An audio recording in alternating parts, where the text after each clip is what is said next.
Dito tayo sa Isang palit lang ng lure, malaki yung epekto.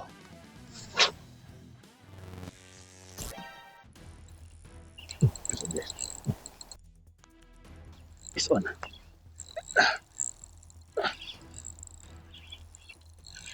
Karapat to.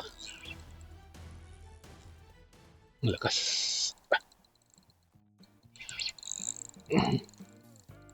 Dito tayo magsisimula sa spinning blade.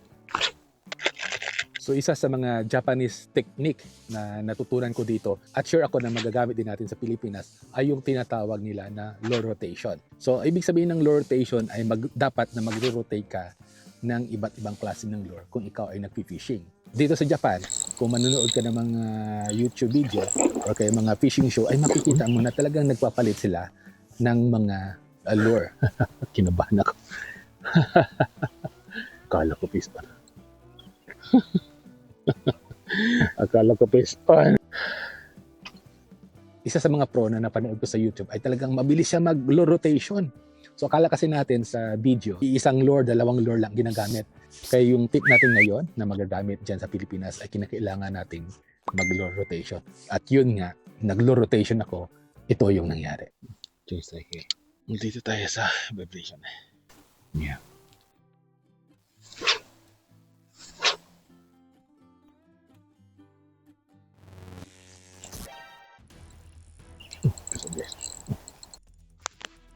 Is on.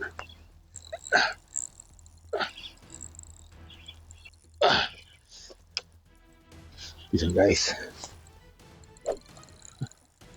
Finally. Karpa. Kinagat niya. Hindi rin makakawala. Ang dali lang. Is on guys. Baba tayo.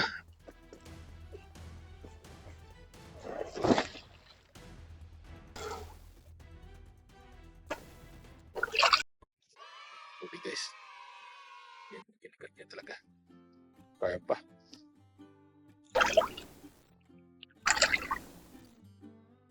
Ano ba ito ni? Naging carbo guys ha. Hindi natin bubuhatin kasi. Siya, limpis. Okay, bye.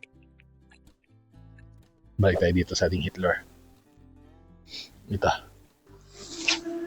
Dito tuloy ako sa baba. Kaso ano pa. Ito tayo masyado makapaglayo. Kasi ano pa. Naka-boots lang tayo. Tayo sa building 1.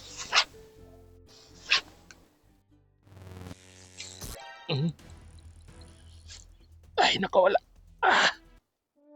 Yeah. Sayang guys. Tinakbo niya. Pag ano no, ginano niya yung lure natin na sa abit. Pangalawa na sana yun. Yan, dito tayo sa ating Hitler. Try ulit natin. Dito sa building 3.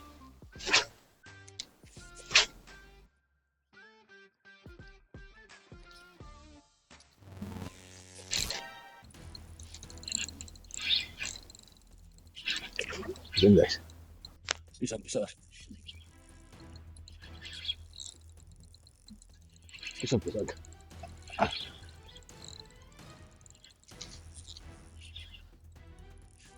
Pisang-pisang.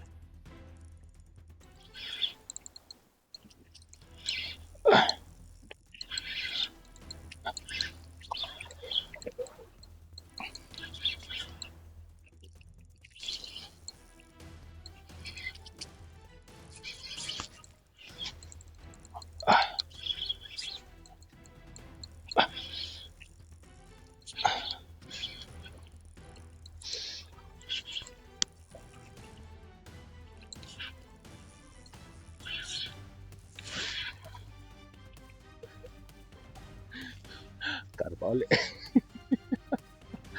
Yeah.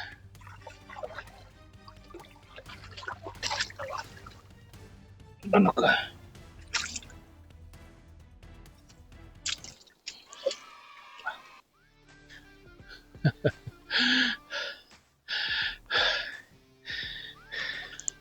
Karpa ulit guys.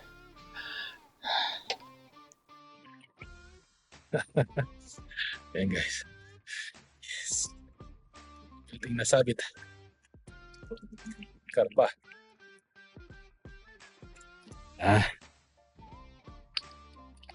Okay, go.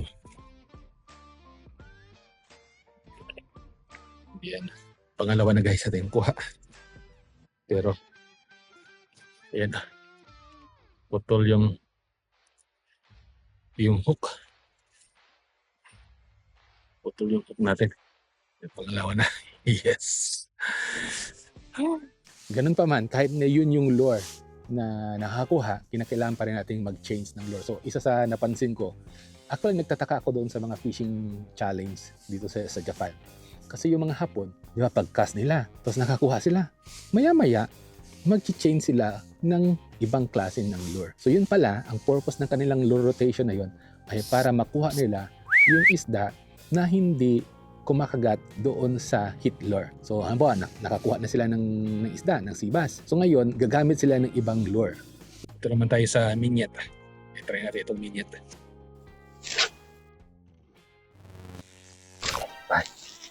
Meron. Meron ulit guys. Hindi ko nakuha. Karapanan naman siguro na bangga kaagad. 22 grams na worm. 10 grams lang. Mag-change ka talaga ng lure. Kasi kanina nakakuha ko doon sa vibration. Tapos wala ng response. So nag-change ako sa jig worm. Wala. Ngayon ginamit ko naman ito. Little vibration. Dito ba tayo kay Tracy guys? Tracy 15. Ay, ano yun? May nabangga tayo guys. Mukhang may nasabi tayo. Mukhang may piston tayo. Meron na guys. Yan na. Ano guys? Ika-anim na strike. Sayang ano? Ano yun? Maliit yung kaliskis. Malamak. Kuruday.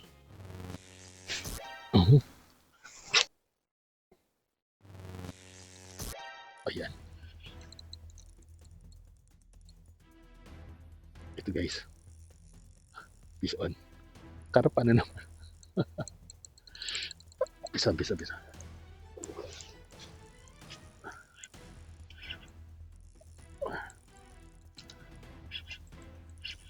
May karpa na naman guys. Karpa na naman.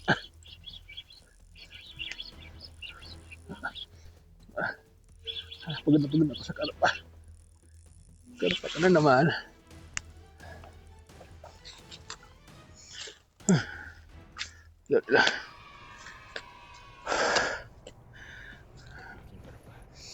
Ay, karpa again.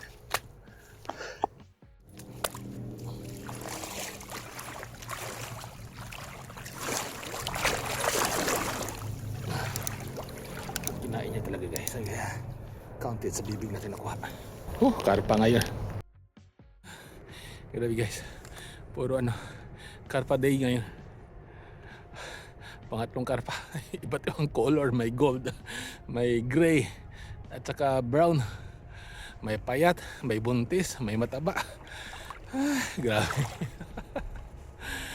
Napagod ako. Tara, baka may kuruday na or kaya sipas. Kuruday naman ibigay mo. Puro karpa na lang. Puro karpa tayo ngayon.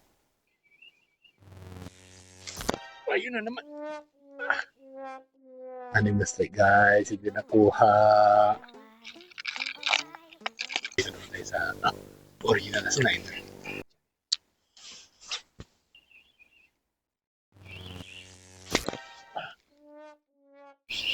Karpa na naman. Ito. So usually ang nakikita ko sa mga YouTube video, mga Japanese video dito ay pag nakakuha sila ng isda gamit yung vibration, pagpapalit sila ng minnow, iibahin nila para makuha nila yung isda na hindi kumakagat doon sa vibration. Kaya mahalaga talaga na i-practice din natin yung lure rotation. At alam ko na magagamit din natin ito sa Pilipinas. Kaya subukan mo lang, malay mo sa lure rotation na Japanese technique ay hindi ka na uuwing zero. Try mo lang, di ba? Anong mawawala sa atin? Kaya ito yung Japanese na fishing technique na tinatawag nila na lure rotation. Para sa iba pang mga tips, para sa ating mga baguhan sa fishing, panoorin mo ang video na ito. At of course, kung gusto mong masundan at matuto pa ng iba't ibang mga techniques at tips, lalong-lalo na yung mga ginagamit ng mga Japanese dito sa Japan na maaaring magamit natin sa Pilipinas, mag-follow na. I-click lang ito. Ito si Erwin sa Fishing Sigbin na nagsasabi na ang fishing ay napag-aaralan. Vision. Vision.